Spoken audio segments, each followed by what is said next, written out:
So just like the sun, rise in the morning. When you come around, I'll be glowing. So usiende mbali, kahapa nami. Don't let me down, don't stop me. Every time you phone, I'll be calling. Cause you know I can control it, I'm falling harder. Sijui vile wafanya, umeniweza kifala. So hold my hand, baby don't be scared, just hold my hand. I want everybody to understand that I finally found me a man. Though I should notice this, I've tried so hard to control it, but I don't mind if they notice. Yeah, I'll be alright if you hold me. Yeah, yeah, yeah. See, please, you got something I need. A love so good I would beg for it. Nita omba beg for it. What don't you see? See, I'll go down on my knees for your love so good I would beg for it. Biggie, I would beg for it. oh my god. Oh yeah.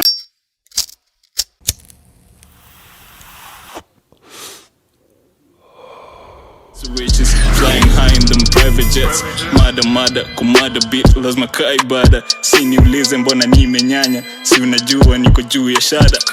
1 2 1 2, you know it is, you know the vibes. Welcome to a very, very, very special episode of the Sandwich Podcast. You're here with your host, the Bad Boy Owen, Pipe the Don Juan, Sauti ya Mama, Women Jam 2027.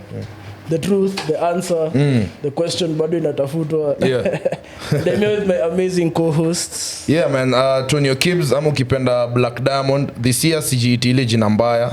They used to call me Black D. No one used to call him that. used to call him that. Sawa. Not one person ever. Yeah, of course, kama kawaida mimi ndio baba yenu hapa hivi, you know what I'm saying?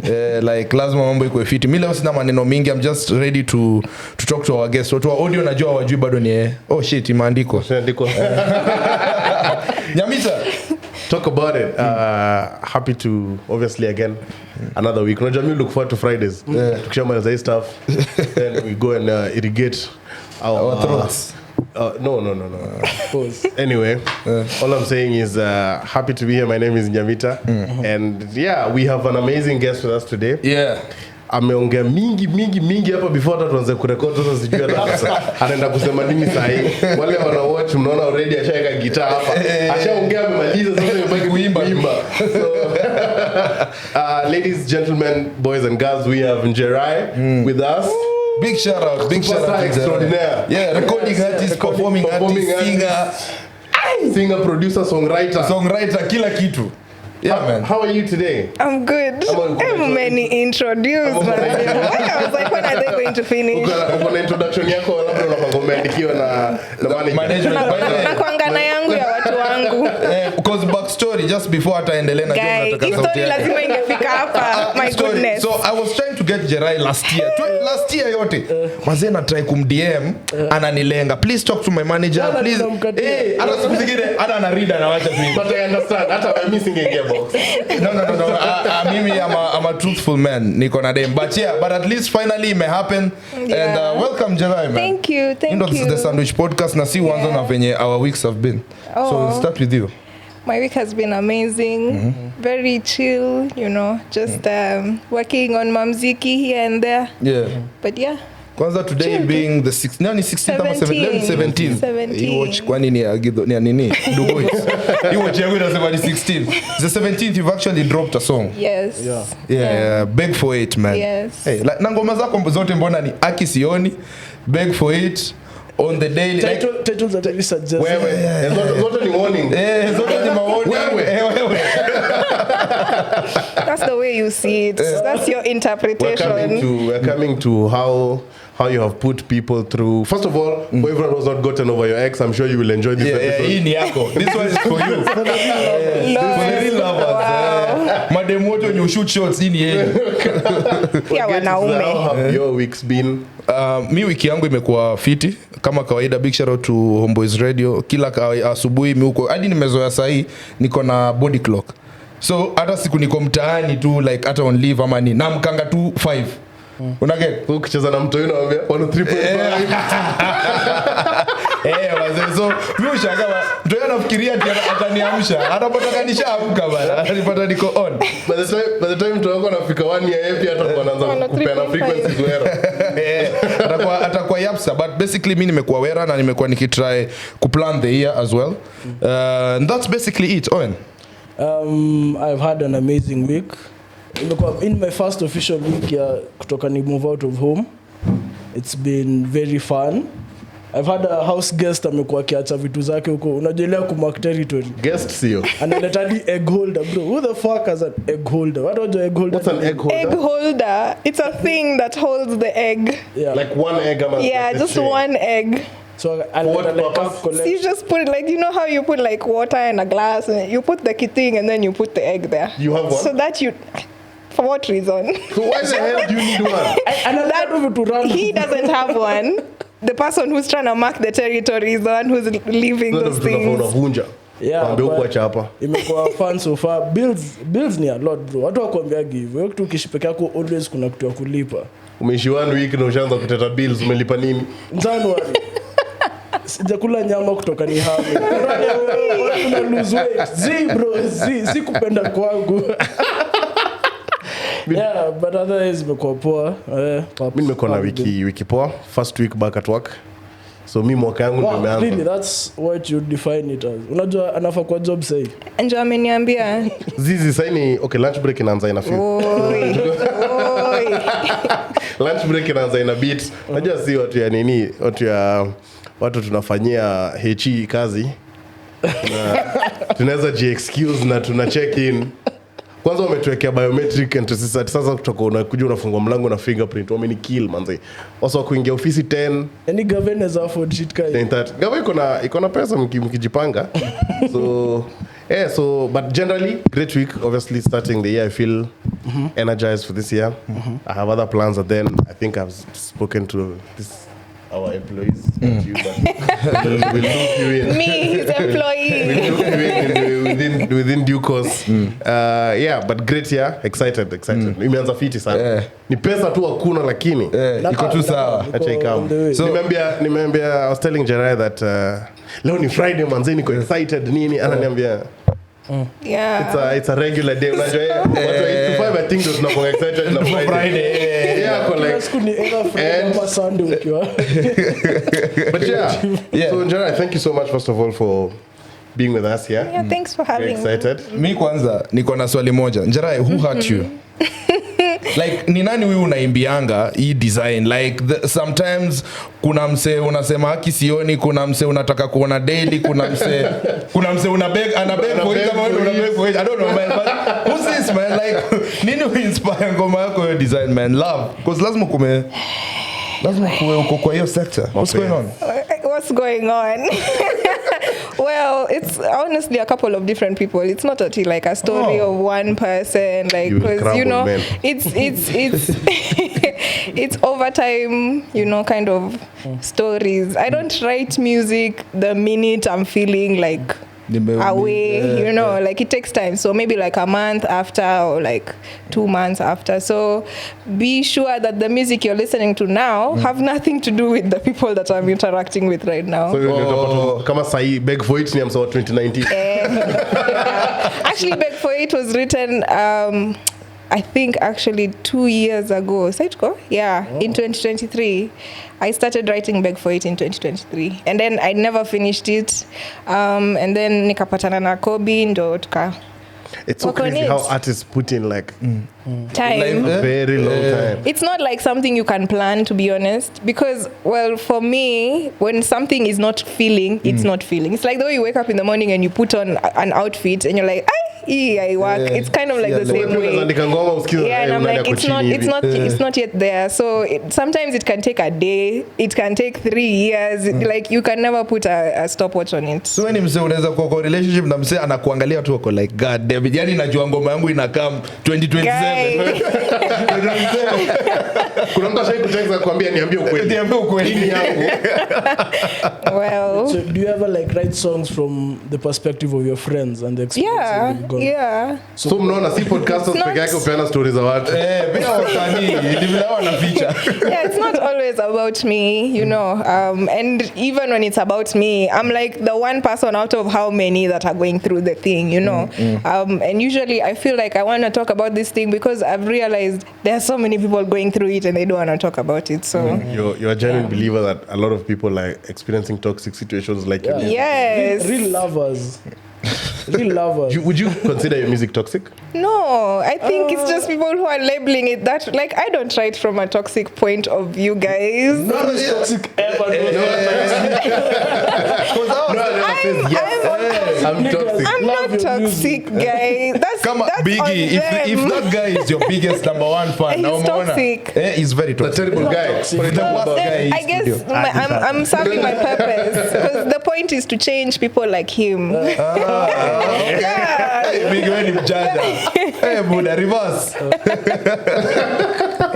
So, Ebu guide us through like your songwriting process. Well, it's not. I don't have like a ritual that I do. I just write honestly. I don't know. When I was in South Academy and part of the things that I did after I graduated was practicing how to write every day. And that kind of cultivated a habit of always being ready. So even now, if you want me to write about this desk, I can start and I will find something. Like, it's not something that I have to like really look for. What is usually the problem, I guess, is the feeling, because what I want you to feel is what I have to feel when I'm writing. Does that make sense? Yeah. Umeingia kama creative. Yeah. Kabisa. Kwa hata sisi tungetaka labda uandike ngoma kuhusu hii podcast like okay. But kwanza sasa na hii jina yako. Njerae. I think ni Njeri. I think ni Njeri like Njerae with the Hawa I. anaitwa Njeri, Anastasia, Immaculate. Ukasema Njerae. Kaende sana. Is it a deformed Njeri? It kind of is, yeah. Oh, we were right. Yeah, I went to a school where the teachers didn't know how to say my name, so they used to call me Njerae, and it used to piss me off. So you've been calling people cool kids, but just the fact that No. walimu wajui kusema Njeri. Listen, inaweza kuwa na I know huko. what kind of school you went to. Yeah. But make sure umewaka mtu wako akienda walimu wajui jina yake. Like wanamuita jina zingine. Unajua majina zenye za uchanganya walimu zinakonga hizi jina za English ngumu. So mwalimu anachanganywa na Njeri. Huyo si wa huko. Nilikuwa naitwa Njerae na Njeri, like, yeah. Interesting. So when did you start now? Yeah. Uliamka lini ukasema hii kitu mi siendi 8 to 5 niko studio? Hii muziki ndo napiga. I think in high school is when I like dived into. I've been singing basically all my life, and from like childhood all the way up to high school, nilikuwa nafanya music festival. So it wasn't really for entertainment purpose. It was more of like sheet music and like the professional, like the sheets, like with the notes and whatnot, Stay with us. Stay with us. Usiende. Yeah. Kumbuke mimi nimeenda Asia hapa huko na manga hapa. Na ulikuwa stage ya blankets. Na nilikuwa stage ya blankets. Mlikuwa stage kwa hiyo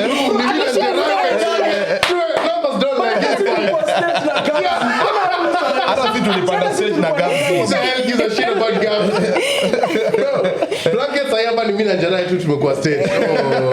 It's legend. Respect. Thank you so much, Byron. Oh, goodness. Byron, wewe tutazima hiyo mic yako. Itabidi upewe udo. Yeah. So then in high school I started doing songwriting. And I think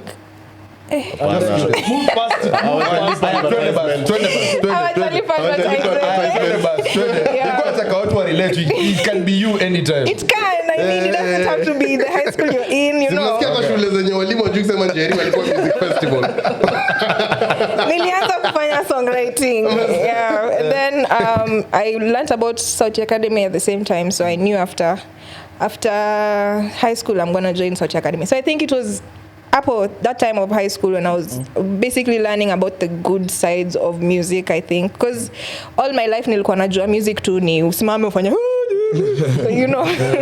yeah. So then when I started getting like involved in it, nilikuwa najua for sure hii stuff ya 9 to 5 it's not for me. Uliwahi kuwa 9 to 5? Nope. Hata mimi Never. nilienda internship one day nikasaria Hours, shule. wacha kudanganya. Kwa a few hours. Sasa kwa creative bro na environment flani na Yeah. clip wala duko no.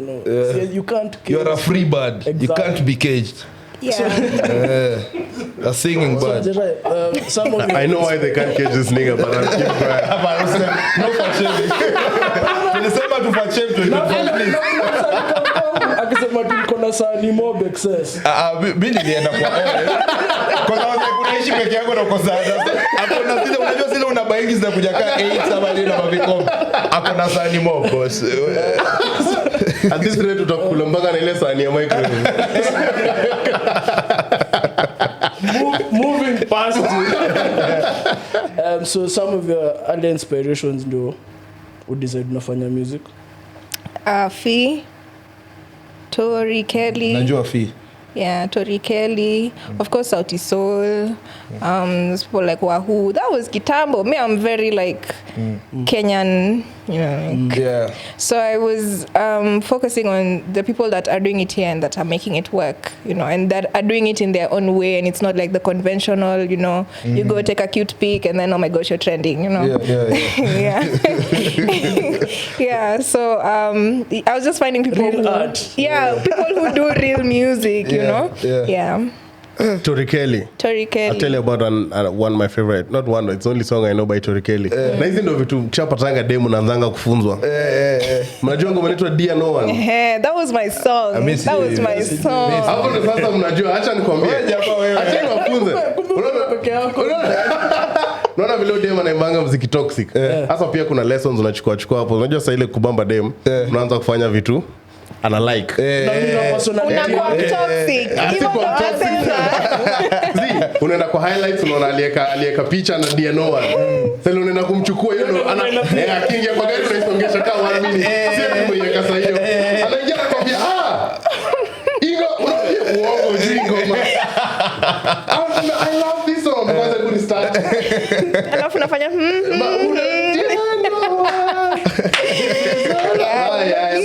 These are the bad ones. By the time unafika mtaa slow people sorry I mean like by the time unafika tu mtaani ule ashaingia box. So yeah, I mean it's nice that you and I know someone who knows Tori Kelly. Who's your favorite Kenyan artist? Currently. Hapo umemseti unajua anachilingi na wao. Anachilingi na wao kwa like wewe Sema shukrani za kuuliza your worst. Guy, Bien. has to be Bien. Najua Bien is the biggest artist in Africa sahi. Yeah. Kusema Kenya. 100%. That's the biggest artist in Africa. Who do you think should quit music before music quits? Ooh. You want me to get into trouble? No, I'm not saying that music is bad. That's about what you like an indefinite. You want me to get into trouble? Like apart from Barak Jacuzzi.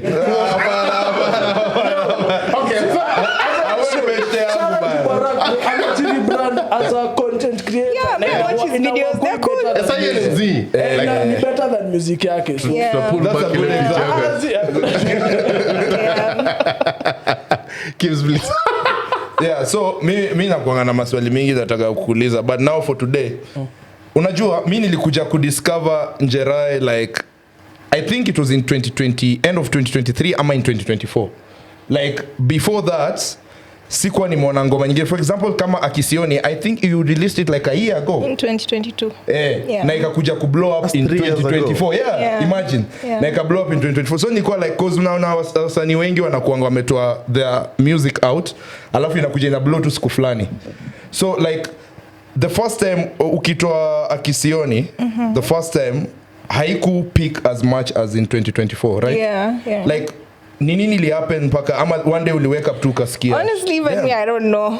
I just woke up one day and it was all over. And I was just like, okay. Ndio kwa hata ni TikTok maybe. Kaende. Yeah, like I would be on TikTok and every other video is Akisioni. I'm like, ni juju gani walieka kwa hii nyimbo because I sielewi. I don't know. Kitambo. Yeah. Honestly, I would like for someone to tell me. kuna konga na a certain ni kama superstition or something like angalia every album or every project the third song inaendanga na kuwa hit and then muangalie sahi Any That album, song. any Eddie album, anajua the number The number of of them. Wait, any album, any album Watch it. yenye unasikiza. So as we wait for fact checker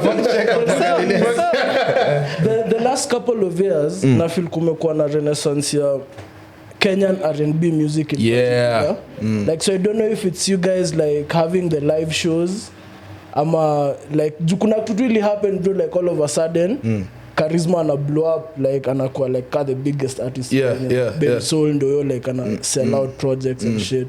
Yeah. So una feel ni nini exactly sile attribute kwa hiyo? I think it's two things. One, confidence yetu imegrow.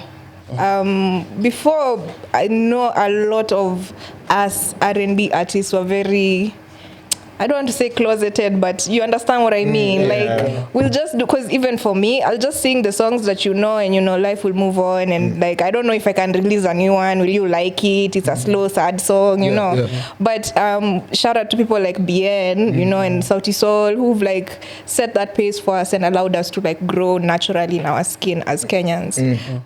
Also, I think we are coming into a time where artists are really learning their business, and it's not just about knowing how to sing and how to write, like, okay, and then after that, how do you ensure that you're making money? How do you ensure that you're on the important stages or you're in the important rooms, you know? And I feel like we're now starting to get an understanding of that. Yeah. Because umeongelea the business na pia lifestyle. Unajua sometimes unaweza kuwa umetoa mangoma kali lakini bado doa ingi. Yeah. Because wengi nimecheki wana fake life yao huko nje.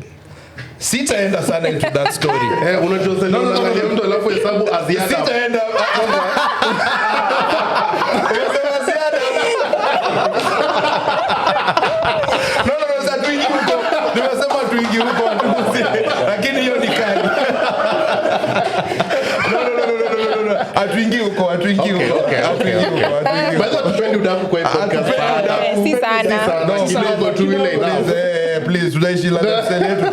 Because there's a song called inaitwa nini? Baki peke yako. Yeah. Yenye ulifanya na Watendawili. Pia ulifanya some time back, right? Yes, that also was written a long time ago. Yeah. Na mimi nilikuja ndo actually sahi wase wanaisikia more. Yeah.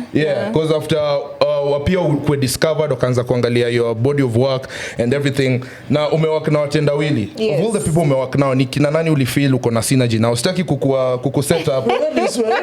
Who's your dream collab? Oh my God. Who's your dream collab? Umesema the people I enjoyed working with the most. Big shout out to Watendawili. Hata walinipigia simu wanakam hapa hivi. Na ukashika, ukaongelesha manager. Wewe ulinipitisha through manager. Stay forgive. Hata ukiniona mahali huko nje, kumbuka tu nitaongea na manager yako kwanza. Kuna shida. Your dream collab? Bien. My gosh, in this country is Bien. But in the world is Thames. So if you know her, like, let her know. Mimi nilijua Thames hata before I blow up. That's my Please, kuna record na Thames naomba invite. Yeah. Ile siku na record na yeye. Yeah, please. What Because a handle. it's happening. Wacha tu tukue around tu. Hata kama kwa parking. Hata utabeba maji To find out. God damn it. Before we move past this whole album and song blowing up story, hii superstition ya Byron, randomly nimeclick album ya Ben Soul and number 3 song was Extra Pressure. No way. And actually hiyo nini yako ingekuwa wrong because unajua mimi niko kwa industry najua kinyili happen. Hiyo Extra Pressure iko inafaa kwa album ya Ben Soul. But ilikuwa hapo. Yeah, he said aliniambia by the way, big shout out to Homeboys Radio. Alinishow hiyo ilikuwa ngoma ya Cheki Homeboys kutulipa kwa hivi. Kila siku hapa Homeboys.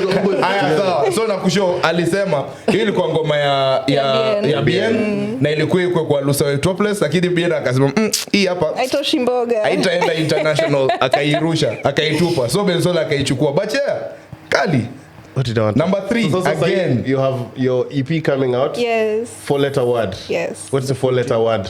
Love. See, love. Kwani it can be, by the way, it's all those things. Love, like, hate, heal, you know, all those things that are involved in relationships. So now that we've already had Beg for It, decide Ndongoma. Na sema hiyo ndo Number 3. Number 3 ni decide. Hiyo ndo inaitwa decide. Watu wanajuaje hizi ngoma? Kwani mmejulia? Also, Sijua you see, kutumia you simu, can like pre-save pre-save. You can pre-save. No, the nime-pre-save EP. on Spotify, but imeandika Yeah. track 1, Oh. track 2, alafu Beg for It. Paul, check on Music Apple shows the Music. name. No, niko na hiyo pia. I have everything. Niko na YouTube, nimelipia zote. But the podcast ni Spotify affiliate. Ni vile mimi niko very loyal to the brand Spotify. Okay. Well, it's a it's a 4-track budget iko wapi? 4-track EP. Yeah. And Beg for It is number 2. Number 3. Number two. Number 2. Yeah. So there's Anticipate, 3 more songs. The EP comes out February 14th. Month of Day of love, Lover's Day. Na inafollow Yeah. na Friday. Yes. Wow. Yeah, God made this day for me. So is this your first project under Universal?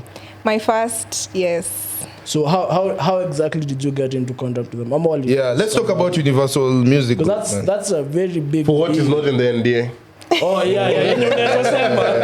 Because That's a huge walisign big Yeah. artists kina Sauti Sol walikuwa signed Yani label mates na Taylor Swift, bro. majuu I mean, Yeah. better to honest. Yeah, well, last year ilikuwa mwaka wa Njerae. Tuka proclaim na tuka manifest. Amen. hii mambo ya ni God hii mambo ya ni God how can you be God to Tunaweza tu manage. Tulikuwa na manager mwingine mbovu tukamfuta akwenda huko. Yeah, so UMG reached out to us actually, and we had been scammed earlier in the year. So let's talk about it, some of exclusive. so we didn't want to believe it, but we sat down, had a meeting, and we're like, okay, even me, I'm a Kenyan artist. I know how people talk. You know, you come and sell me big dreams, and then I'm never seeing you again. You know, but they actually followed up. You know, a contract was in my email like 2 days later, and like a week later, things were like finalized. So yeah, I don't know. It was just all God, to be honest. It was nothing I planned for. All my life nilikuwa najua nitabaki nikikuwa independent artist, but inafika point, you know, you need to grow and you need to penetrate to, you know, yeah, so Because before we talk about that scam, history ya Mlipotezaje pesa? responsible. Ile manager. Ulimwambia customer manager. Nikisema story yako kwa scam, pia lazima useme ile yako ya tao. Hiyo lazima nitawaambia pia. So I wanted to ask, is it better being signed than being an independent artist? What are the advantages of being an independent artist na pia at the same time kuwa signed under a label? Of course, it's 100 times better to be signed, but you know, it also, there's levels. You know, you can't wake up today, be an artist, and then you're signed. You know, it doesn't work like that. You also have to like learn your way through, because at the end of the day, they're not trying to pick a green artist. You have to know what it is that you're doing. But I think the benefit of being under a label, especially one that's as big as Universal, you know, like now I have so much reach, like Unafanya collab na Ed Sheeran. and literally my mind can dream as big as I want to, you know. I'm not limited to anything, you know. Right now, it's for what I discovered as an independent artist. Ungeniuliza kuhusu hii EP na nikwambie, it's coming soon. Yeah, and I was so tired of not having a schedule, not because I don't know how to, but because there's things out of my control, you know. Yeah. You walk into a room and now people will listen to you because you're under UMG, you know. Yeah. So yeah, definitely, like there's a point even you grow bigger than your space is allowing you to. I don't know if that makes sense. Yeah, so unakuwa bigger than your bezu. Yeah, so it just makes sense to partner with something bigger than you that will help you get to where you are. So I'm very happy. I'm here to reject and deny all those rumors that people are going out here saying, you know, like tunapeleka Universal na Njerae wanafika Grammys, you know, and we're gonna change the narrative of, you know, labels in this country. Si kila mtu kuskamiwa. Yeah. Let's talk about this. Nini li happen by the way? Guy, Like, hiyo day ukikaa hivi, hiyo email ikikam, Leo ni what date? nimetoka. 17th. Leo ni the 17th. Aki, it was around this time. Oh my goodness. Anniversary. Let's talk about Happy coming. Yeah, so I guess I was told I don't know how to tell stories, but No, you know. no, I'm learning. So siku moja nikaingia IG, nilikuwa nimetumiwa DM by some skincare company that it's a big brand, okay, and it was like I don't know what to call him, like a scout or something. I don't even know. car agent. Yes. He's like, because they are based in Sweden. He said that we are trying to grow, so we wanted to have like brand ambassadors or whatever, like in East Africa, and we've seen your numbers are growing, so we wanted to talk about how we can partner with you. There's nothing there that he said was a lie. Kwanza, the thing that he did is he came and said, "Hi Njerae, how are you? I see you're doing well today." That's how they get you. Hey, unapenda affirmations. Yeah. Ukasema, oh my god. I feel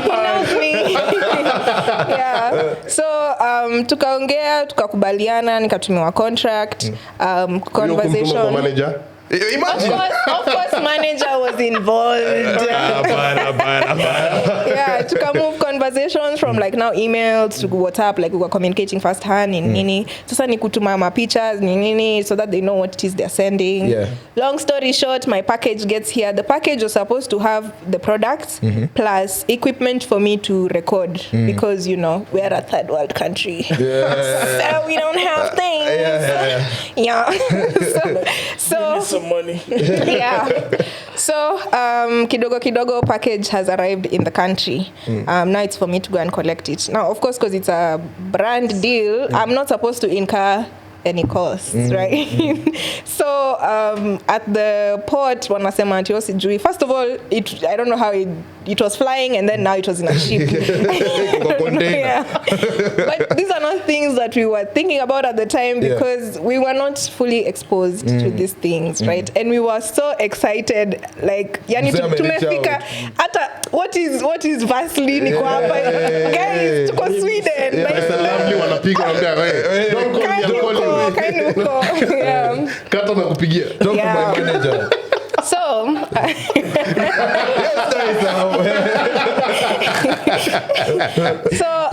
we get to collecting the package, and you have to like pay CG a clearing thingy. So we do that. How much? Then I don't remember how much was Manager, the clearing of course. thing. It was like 12,000 or something like that. Okay.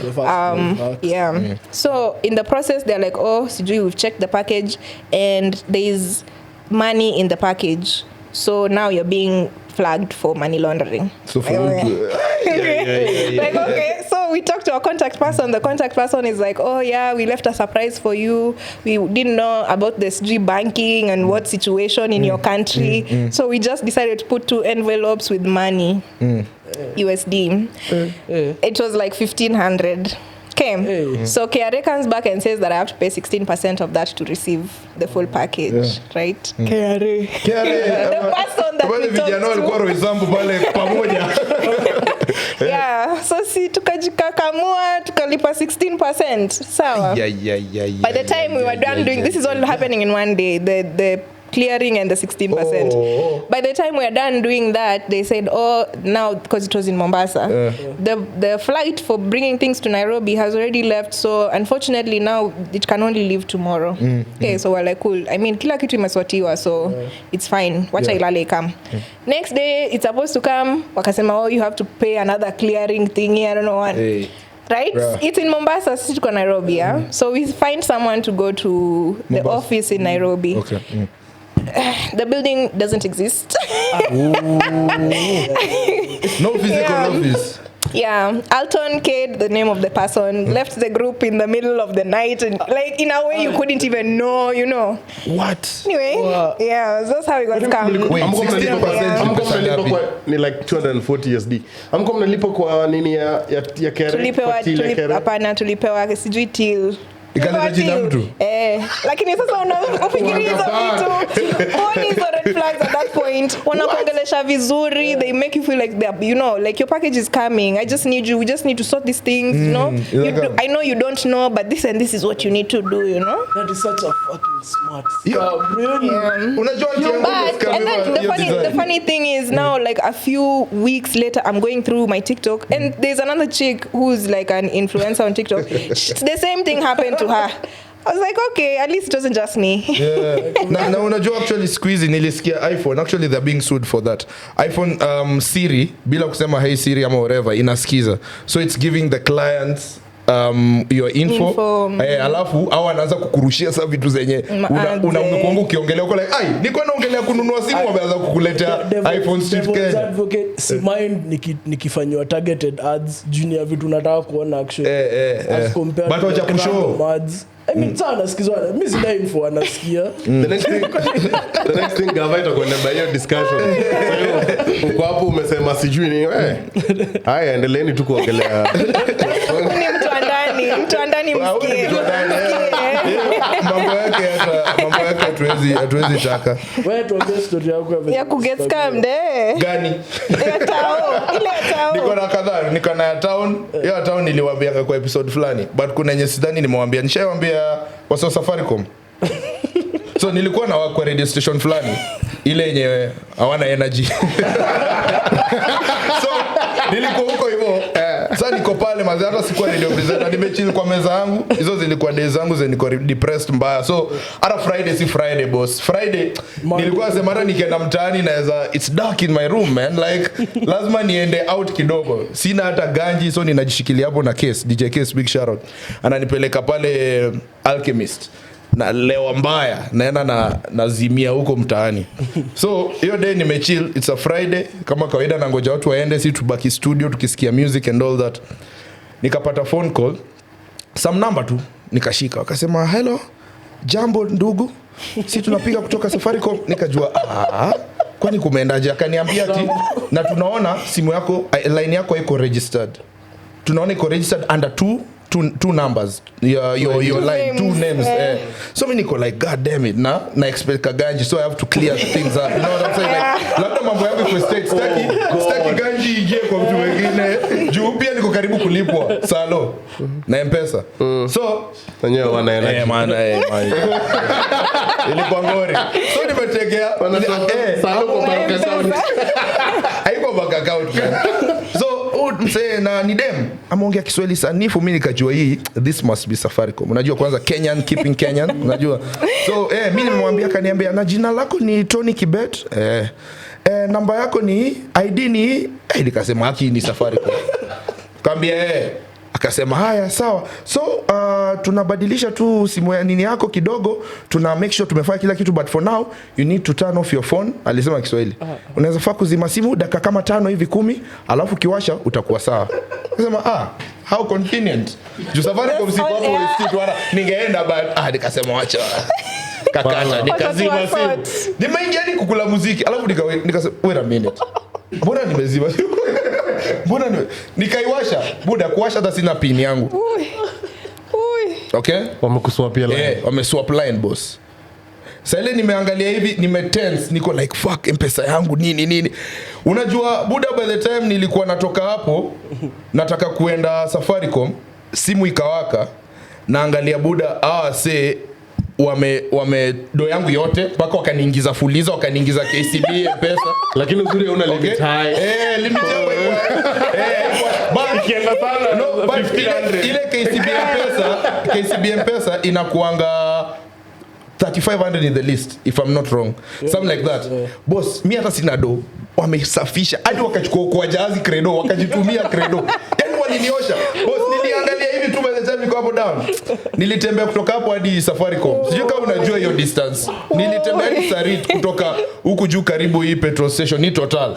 Nimekanyagia tu, niko sad bro, like sijaenda na 3500 yako maana wamenikula. Nikaenda pale Safaricom kuuliza naweza get it back, naweza get pesa back. Wakaniambia boss hiyo enda tu kwa polisi uandike statement. Nikaenda nikaandika statement, nikarudi nayo, nikamema karao mimi silipi loan. Wakaniambia hiyo ngojea kidogo, tukipata ni scam tutakulipia. boss nilikana hiyo deni for years, siku hizi nimeflagiwa huko juu siku nataka kulipa juu. It's a principle. Na nipaje pesa sikutumia. It's a principle, like I didn't use this. So yuko si uli clear though. Nilikuwa but after like 4 years bro, after mimi sasa huko wameniflag mbaya. Siwezi atachukua loan kwa hizi which is good though. Yeah, which is so hata wakikupigia tena wanaenda tu. Naambia siku hizi mimi ni mjanja. Kumbe inakuanga wase wa kamiti. Sasa nikamwambia kumbe ni wase wa kamiti. Wameingiza simu alafu wanakupigia. So unaona vile mnachanga ID kwa gate. Na jina yako. Unachanga ID kwa gate. Yeye inapigwa picha narushwa kamiti. Wala ufai kupeana real. Yeah, ufai kupeana hata ID, unapeana ID number fake. Yeah, ndio maana kwa gate. Fake. Lakini juzi niliona ukiingia kwa gate ya mseo upeane wrong details, kukiwaibiwa. Ni hivyo. Wewe umetupatia info wrong, lazima uwe wizi. Yeah. So, Njerae, let's talk about more of music yako pia. So, cause sai una plan ku release a new album, a new EP. You have an event coming. You have an event coming. Yeah. Event pia tunaongelea. 100%. Kuna tuende bro. Njerae Mutoria. Ashakuwa friend of the podcast. Kithan alikuwa part of Jadi. Aka break out. An unhealed human being's dream. Yeah. People are just gonna cry. A damaged woman's dream event. Kuna album inakam ama it's too early for that? We focus on the EP. You just focus on the EP. There's what I can guarantee is a lot of surprises coming. Good surprises. Kama muziki mpya enda uimba. Acha kusumbua wasanii kila siku una drop lini. Nyamita, najua hapa ndo unaenda because mli perform the same stage. Na hapa we are not cheating on anyone, we are not talking bad of anyone na nini. So you performed at Blankets. Taku set up kidogo tu. Okay, set me ulipenda up. Time uliyako perform? Sikupenda. Sikupenda, but here is my argument. I didn't have an issue with starting. That was not the problem. It's true. The sun is right here, you know. Like, ulikuwa aki sioni for real. Like, jua imechoma macho. Tungeanza kitu 4 huko, you know. Yeah. Magizgiz kiasi. Did you try to ask the organizers? We did everything we could. Okay. Manager, amuli wambewa go through the manager. You see how it feels kuambiwa talk to the manager. Jumdikiwa alisema no talk to my manager. Big shout out man. Kupenda time. Sasa mimi na feel ni kama mimi nilikuwa usiku sana time kuna giza. Na nilikuwa na jacket ya black. Sasa hawakuona.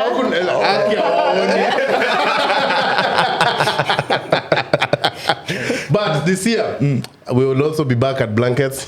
Sasa nataka pia uniite stage. Nataka kufilisha watu. Hapana. Next time ukiita. Kama naita mtu stage ni Biggie, unfortunately. God damn it.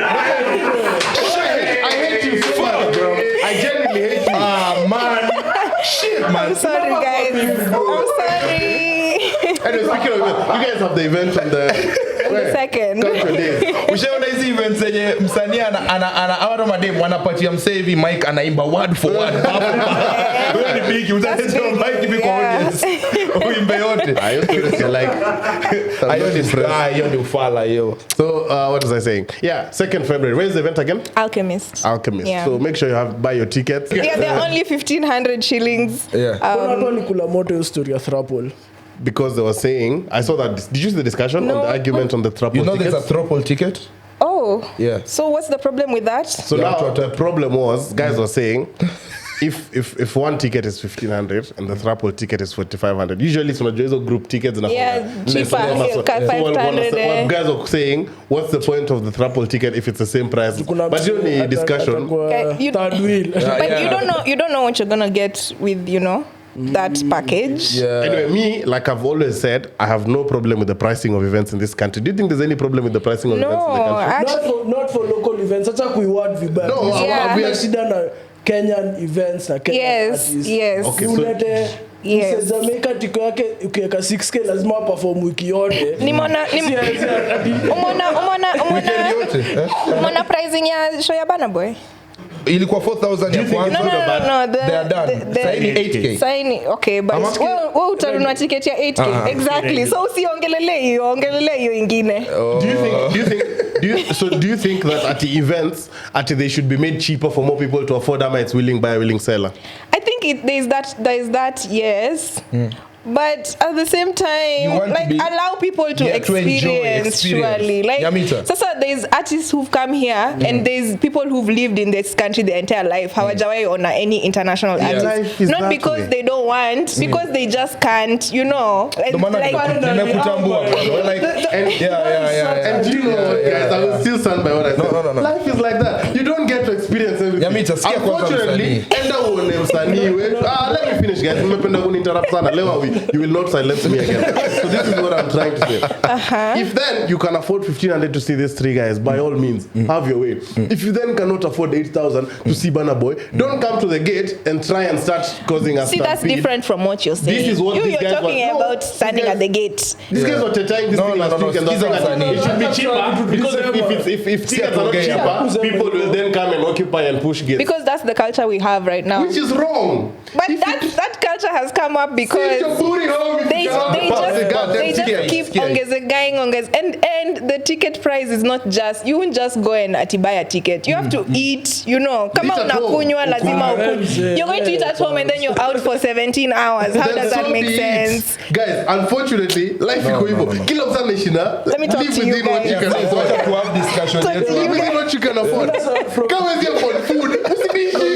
Kuja ukule ngoma, uende mtaa. The funniest comment ilikuwa msee YouTube alisema ati kunafaa kuwa na tickets inaitwa ya wadhi. I think honestly, I think that's good. Like allow everyone to experience. You know, they don't have to be at the front huko receiving exorbitant things. You know, It's a business. Guys do not, Sit your booty guys do home. not occupy It's a Kenyan business. events, bro. Watu endagi Kenyan events ya Kenyan artists occupy, like yes. Oh, yeah. Because then it is affordable, right? yes. In fact, you look at Promoter blankets. artist Blankets wengine is generally more social. expensive than all other events that even have international Yes. artists. Atana book wasanii wangapi. And it is affordable, but at the same time, right now we're in January, right? You already know there's a blankets show in December that you wanna go for, Yeah, right? yeah. So come rain, come sunshine, by December you can save to go for that show. yeah. It's not like the way now you When did you hear announce it? today. When did you announce it? Today there's a show, and then next week is the show. When am I supposed to make this No one money? does that. Usually events will announce like 2-3 months prior. Njerae Get your wanajua. bread up. Wewe hujui. Don't get your funny up. Get your money up. No, only artists know these things. Perform once utasumbua hapana wacha wasanii. Na mimi uliona my sold out crowd. Did you see how many people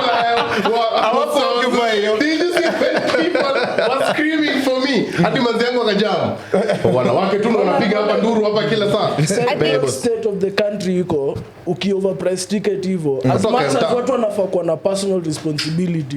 Trust me bro, something is bound to happen. Yeah. Unataka Yeah. vibes Kenya say na hii mentality ya ku occupy. Yes. Event haita. And who listens to Vibes Vibes Cartel? Cartel. Who is the target market for Vibes Cartel? Is it ticket someone who 10K. exactly? Is it someone who's gonna spend 10K? Msako kisuru huko unafikiria mekati atasikiza Vibes Cartel hivyo. No, ngumu. Exactly. I think Kina sisi unajua mimi vile nilihamia huko juzi but hata niliacha kusikia. Unajua wewe tulishakuja kwako tunajua mali unaishi.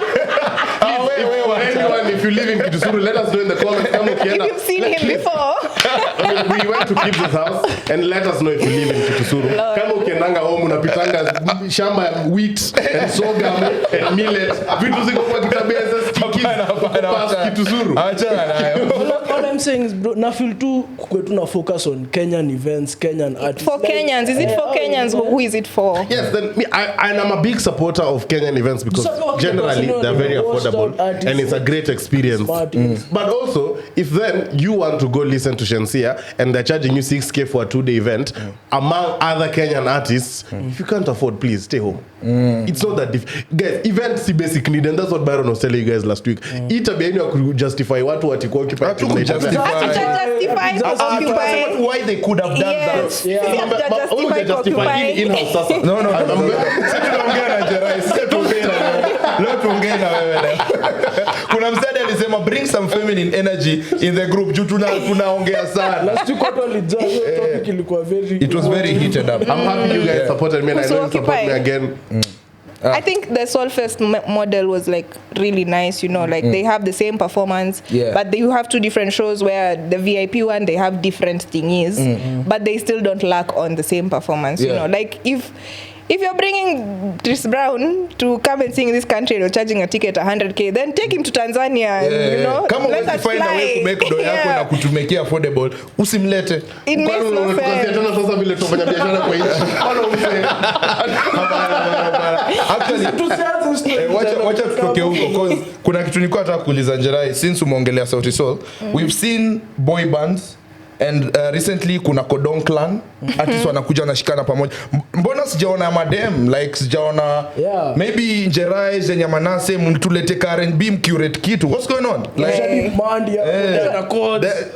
like why is there no, why do you think There's an imposter among us. Sneaking in there and like we're not listening. why do you think hakuna like a women all women group na pia would you get into one ama kuna plan? I've been saying this for such a long time. Come and don't crucify me, but madema hapendi kusapotiana. What? Almost exclusive. I think that's just it. Clock like, that tea. and for example, like damn, niseme aje Sema kusema tu, hivyo tu vizuri. vile Like iko.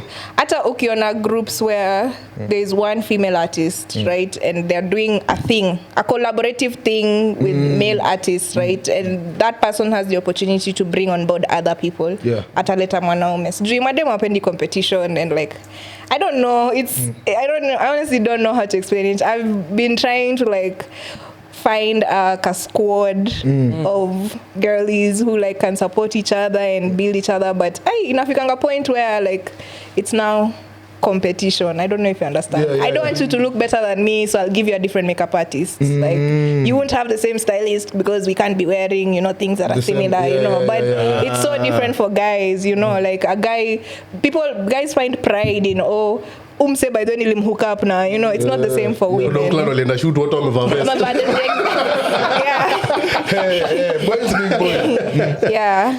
I think that's just it. Umereach out kwa mtu akakuambia Hakuna cheki basi fanya hivi. Now I love that. So now since already I'm like yani tuanzishe beef moja isikuwe tu ni Nyash na Sedo. To create nyingine pia Mnataka tu ma beef. Sasa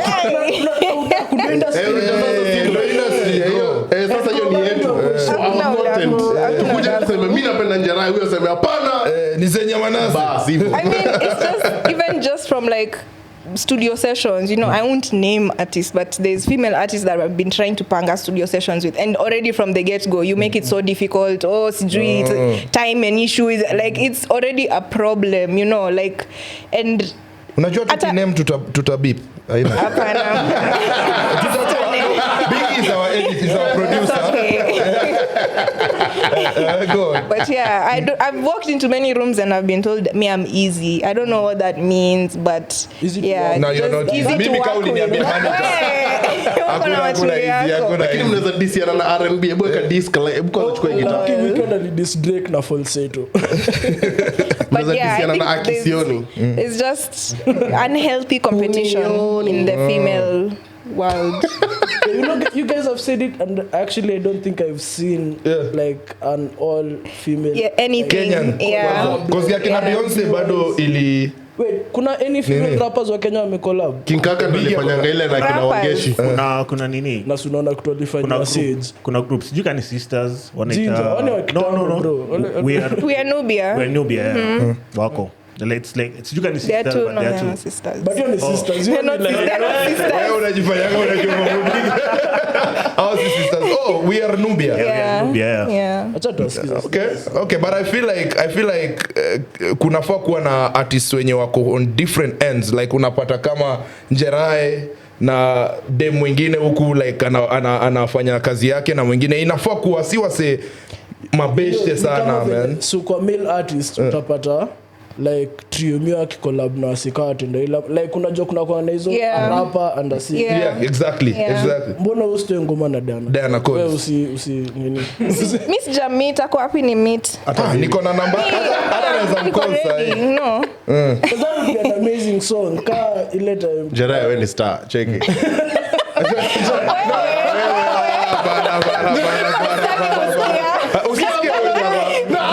I haven't even said anything. A compliment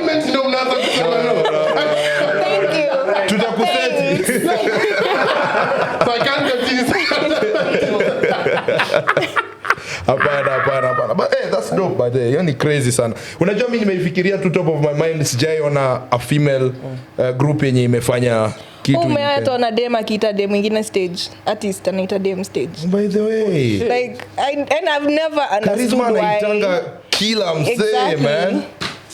Oh, hata jamii aliita hadi watu waimbi. That's how men support men. Wanaita hadi watu simba pamoja. Okay, I wanted us to now not in the music. It's a completely different discussion. I've been watching Beast Games. Nimecheck So it. it's like a game show that Mr. Beast is doing, and I wanted to get you guys' perspective on one situation in the game. So the game wenye alianza na ndo ule msee kwanza kichwa yake iko fiti. It's a game where He's the biggest YouTuber in the world. And he's make domo enda na hizo video zake. Anataka kubai TikTok. Ako na domo sana. Ile do ni mwenda. So first of all, hii game mwenye anashinda $5 million. $5 million. Already only the most ever won in a game show. No, it's a 10 series that drops every Thursday on Prime. So On Prime. Niko nayo na watching.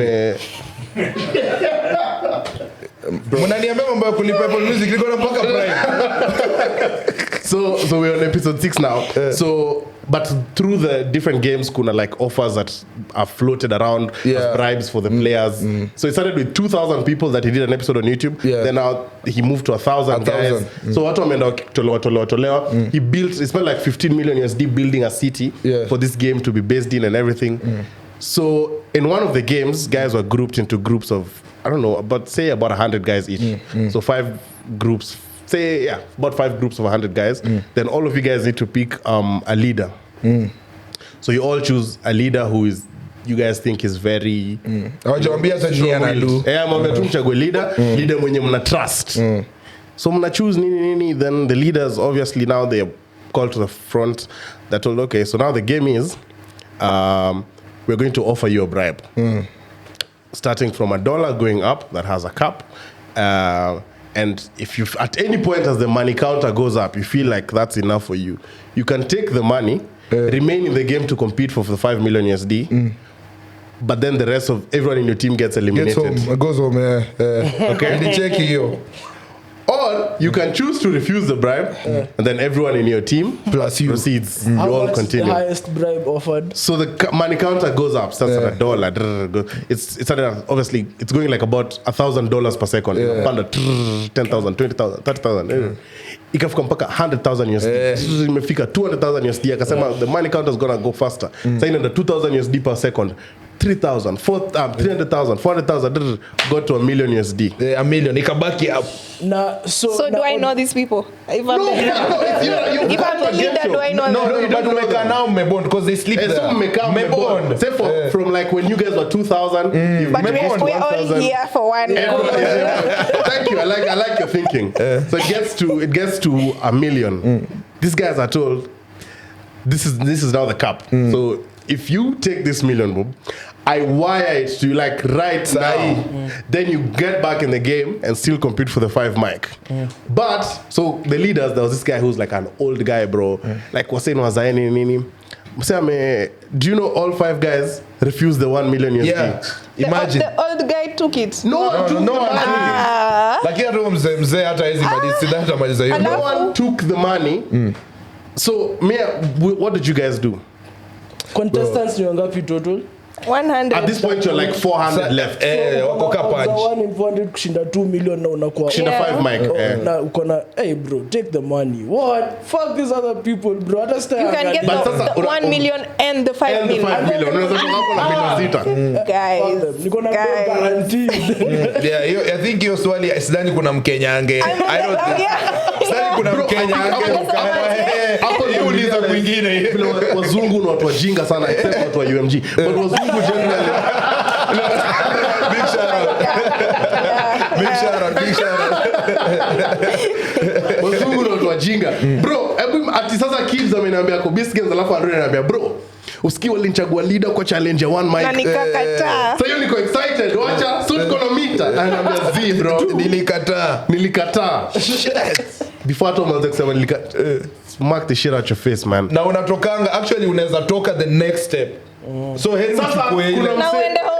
kuna mtu alikata hiyo 1 million, which was so funny. Then the next step, Akatoka. don't you Mr. Beast again, a sick man. I mean, I can get into groups of 3. Groups of 3. So in a group of 3, you put in a cube. You're told you can request for anything you want to continue the game. But then you guys have 5 hours to decide who is going to get eliminated in your group of 3. So one of the guys who had refused $1 million was in a cube with guys, and they told him, because you turned down the 1 million USD, we'll give you immunity in this round. He said, no, I don't want immunity. I want to play fair with integrity. You guys, So they know. If you take the money, they know. yeah, see, everyone is watching that, telling you, don't. Okay. Umsakambo, you have immunity for the next game. He said, no, I want to play fair. I don't want the immunity. An idiot. Those are the ones that walk into the darkness. Went home with nothing. So it's nice to know that all of you guys have brains. Yeah. Yeah, I think The economy is hard. Nicolas, bro, you only like 130 million US. That's Kenya a lot of shillings. money. but $1 million unafanya. I'm not gonna lie, bro. Me, the first Wewe kwanza useti kwa 10 million natumia very stupid. Escorts. tuko master house VIP.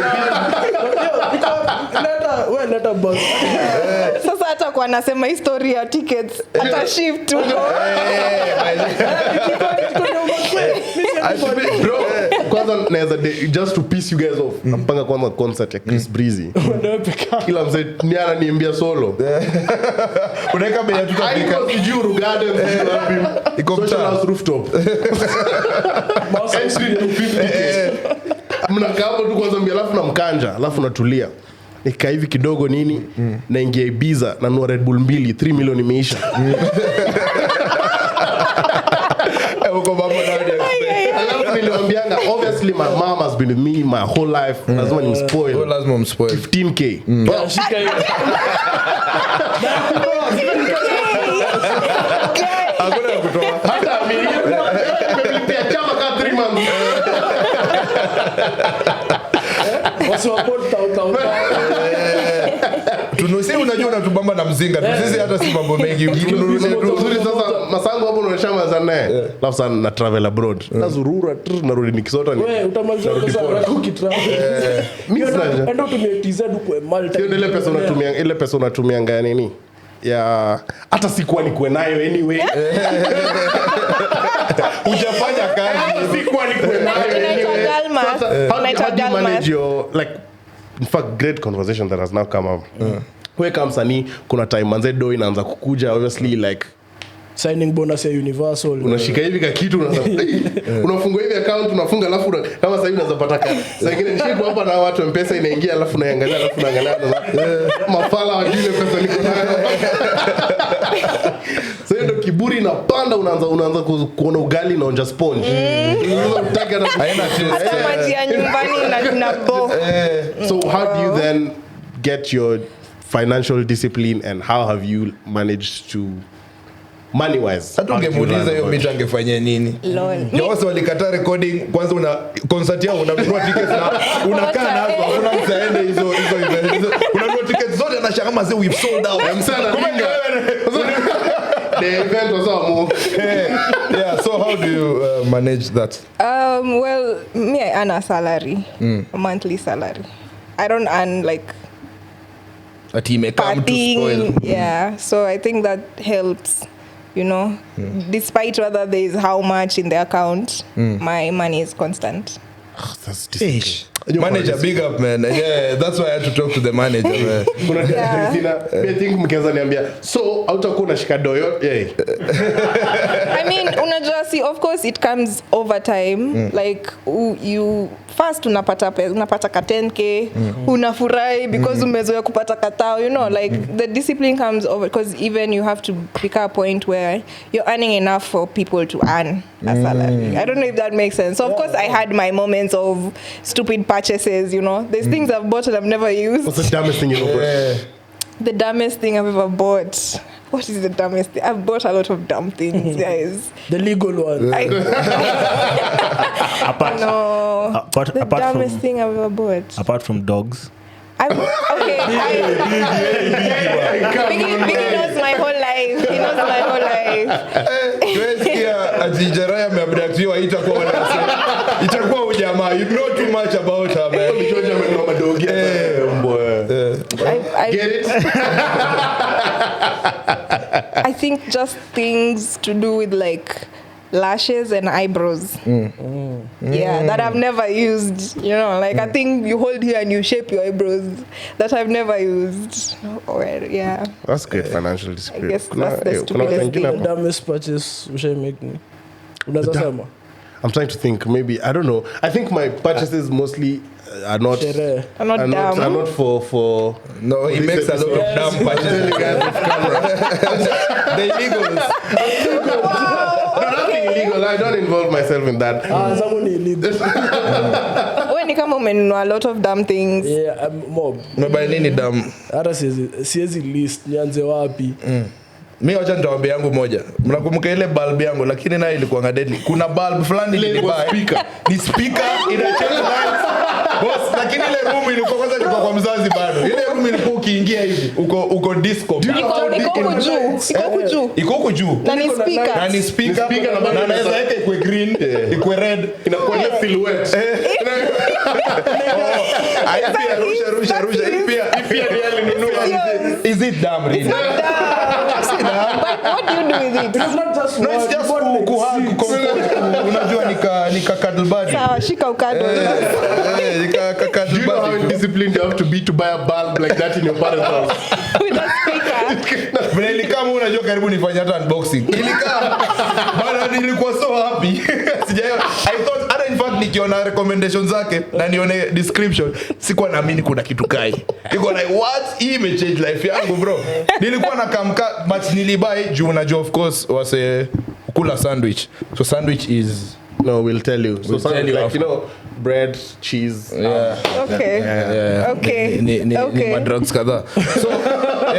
So kwanza kama mtu kama mimi mwenye nakula sandwich boss nilikuwa nikiingia pale niko na food. Niko kwa mzazi nimelock mlango. Niko na hiyo speaker. Kwanza favorite color yangu ni green. Na set mood unafikiri naingia mechi peke yangu. Nime set mood yani nimeweka green niko na food. Baby na kanika iko na album. Nimeweka green niko na chakula, niko na laptop, niko Umeingia mato. hiyo ni the dumbest thing. When I think about it, na bado niko nayo. So hiyo najua nani ataichukua. Unajua Baby kuna, J. unajua sijui nyinyi mtaachia watu wenyu nini mkiwa na watu hii, but mimi hiyo lazima nitamwachia pia. Bado inafanya? Na niko na the remote. bulb doesn't No, I took die. care of it. Mate, I think the dumbest thing shaifanya ni the dumbest purchase ni kubuy a damn wig, bro. Damn, so that's not dumb. Ni dumb ka shit. Mbona? Pesa nilitumia ningekuwa na labda plot ya nini mahali. Okay. Kwani ulinunua wig? Brazilian. Kwani siku hizi shamba ni Nunua shamba Kitui. Kuna maplace Kamulu. Yo, another fun fact we learned by the guys. Apparently, Fact checker, angalia hii. apparently the biggest producers of mangoes si Ukambani region, bro. Ni Western.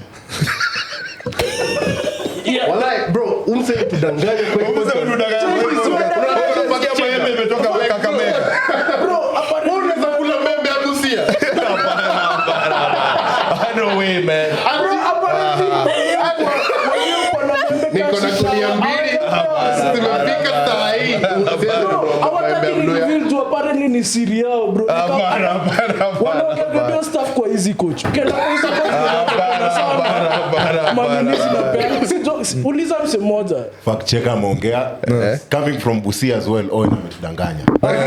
Biggest Lakini ni producer number- of mangoes in Kenya is Makueni County. Top 10, top 10.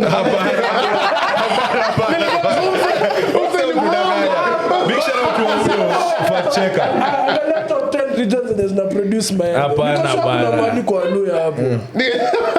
I don't think it makes cause naona hapa it is Makueni, Machakos, Kilifi, Kwale, Meru, Embu.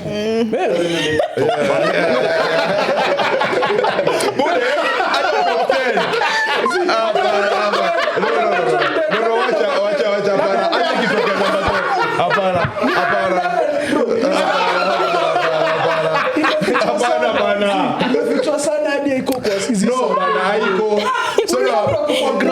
Please, bro. Actually, it's actually correct. Busia is number 10. That's just Sasa you want to go to number 10. Flowers.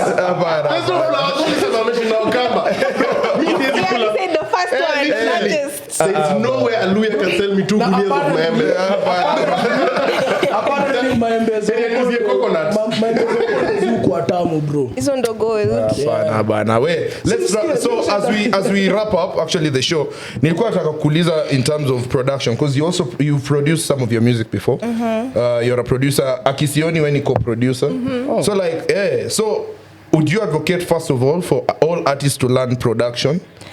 Now, other than that, what's the scene of production in the country? Like, wasi wanaweza produce vitu kali in Kenya na bado zitoke zina sound ni kazi ko produced maju. Because most people are kina Wizkid and the UK fanya productions are. Yeah, okay, to answer your first question, learn everything. Just learn everything. You don't have to do everything, but just have some knowledge in everything because there's always someone who's trying to use you at whatever point. So you need to know the things so that you're not used. Number 2, I think what we lack is exposure. There's a lot that comes from just either like traveling to Tanzania and seeing how it is that they make their music that can influence, how we do it. Because I feel like Kenyans are very good at copy paste, Someone will remove one nice thing today and then for the rest of the year, all producers are trying to do the same thing. So, I think we just need to be a little bit more exposed to more cultures, to also learn how to like experiment with more things. So usually the best producers, we are producing. But ziko standards? Ziko poa, but zinaweza kuwa better. There's a reason why we'll always talk about BN's music and not Otile Brown. Tumeanza sasa bifupia. Njerae Otile Brown. Hii ni R&B na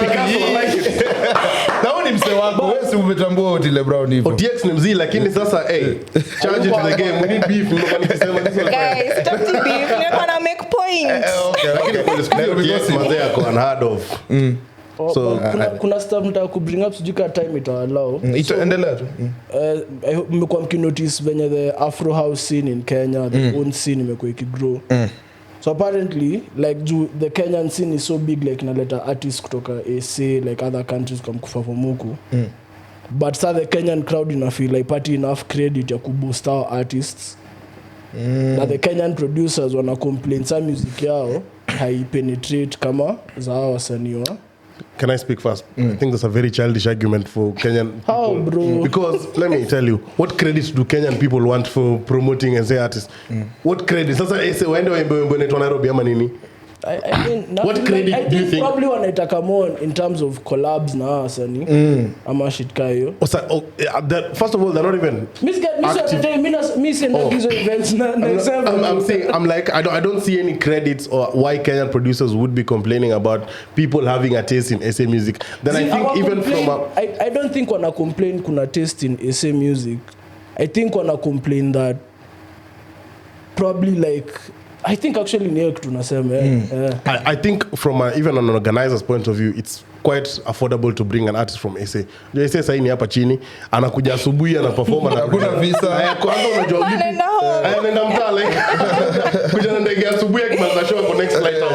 Anaoga Mass House. Unaona si Mass House wako huko chini na bafu like I swear I'm anapiga wife. Like story ya kulipa hoteli ati msanii amekuja amekaa Sankara 1 week. It's not very viable when you're bringing someone from SA. KQ yenye na land hapa 7. Amepelekwa nini drive of course juu ya kuchelewa by the time anamaliza na National Park ni time ya show anapiga show yake 2 hours kwa airport check in bas unaona ina make nini so I think that's why maybe there's that lakini pia nikuulize in the country unajua mse Afro House Kenyan again so wanataka collaboration wiki Sofian Zao and she's the most listened to artist on Spotify kuna wengine kuna dema anaitwa Polaris. Okay. You know Polaris? I know Polaris. I can even tell you a DJ who's a producer. His name is Jack Rooster. Wajitume sasa unaona. No, like yeye uko nini na DM Homeboys. Alikuwa Homeboys. Yeah, niko na ngoma nyingine. Nichezee hii. Cairo pia. Nanyo? K-Rob, K-Rob. yeah. Yeah. Kwanza wasiwaunsa kuna new album mnaweza enda mcheck out. Hao ni watu wanafanya kazi. Akina Suraj, akina Yuji, akina Nyaga. Guys, these are not I don't what bro, there's I don't think there's any problem with Afro House. Yeah. So we're in the last 5 minutes of the show ama hata 3 minutes, but now unajua hii ni kitu tunaulizanga wasanii wote wenye si uka nao hapa hivi. Na uko kwa couch, uko very comfortable, so you can talk about it. Do you have any backstage stories? Like unajua kila mtu backstage nasikianga vitu mingi wapi uko backstage. So sijui ni nini, like it can't be bad, inaweza kuwa poa, ni limit nani ama nini. Yeah. Any weird story happening at the backstage? No, I don't have weird stories. I just have problems with promoters. No, I might have weird stories. Soda zako imagine. No, man, like you go for a show, for example, when I was performing at 2 p.m. I get there, the toilets are not open. Yeah. Hey. Food is not ready for us. Like the tent has no air. You know, like it's like you had not planned for me to be here. You know. Na nasikia ule headliner anaitishanga di madam belts. Na alikuja na flash disc. So please, last question, between performing with the band na flash disc gani? I hate you guys so much. Before tufunge, hii time imekuwa hapa na hujacheza. Tunataka saa tucheze kitu. Na msisahau songs of the week. Beg for it. Yoyote yatachagua. Beg for it. Beg for it, the song of the week. Si nimefanya job yangu. Umefanya job poa sana. Nika hivi. Yeah. So, Tani record. All right. So I'm gonna sing Beg for It. Mungu Nice. Wewe. I hope ina record. Unajua bado unaweza kualizima.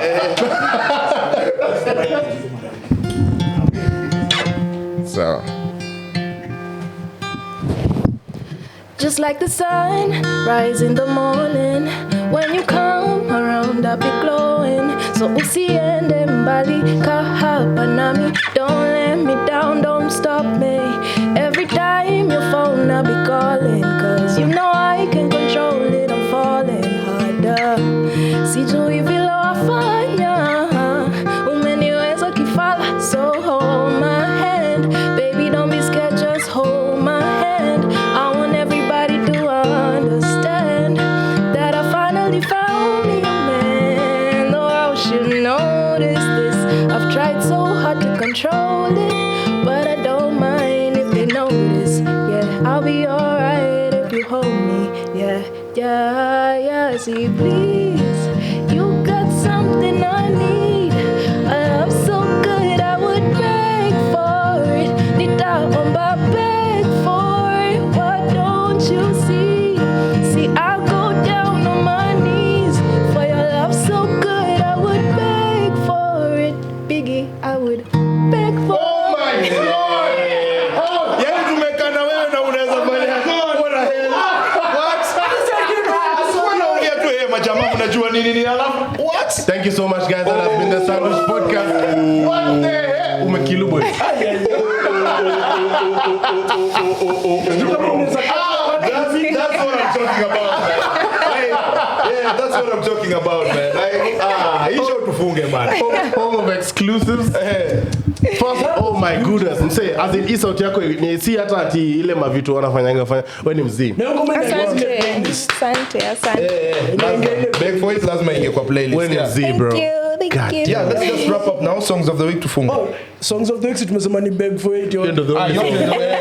Yeah, also watch out, we'll be having a movie and game night soon. Tutawaambia dates na kila kitu tuta-communicate.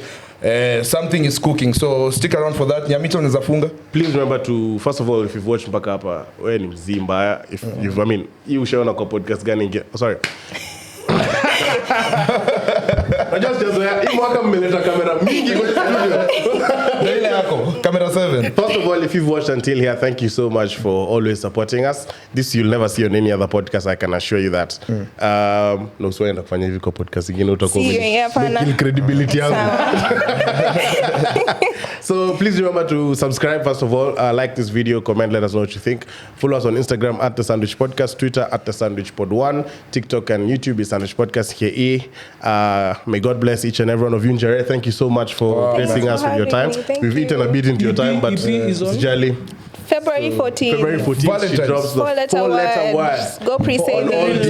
Everything. Real lovers. So yeah, kwaherini, have a great week, day, evening, month ahead. And And God bless yeah. you. Cheers. Cheers, man. Great year. That was very. Switches flying high in them private jets. Mada kumada beat lazima kaibada. Si niulize mbona nimenyanya. Si unajua niko juu ya shada.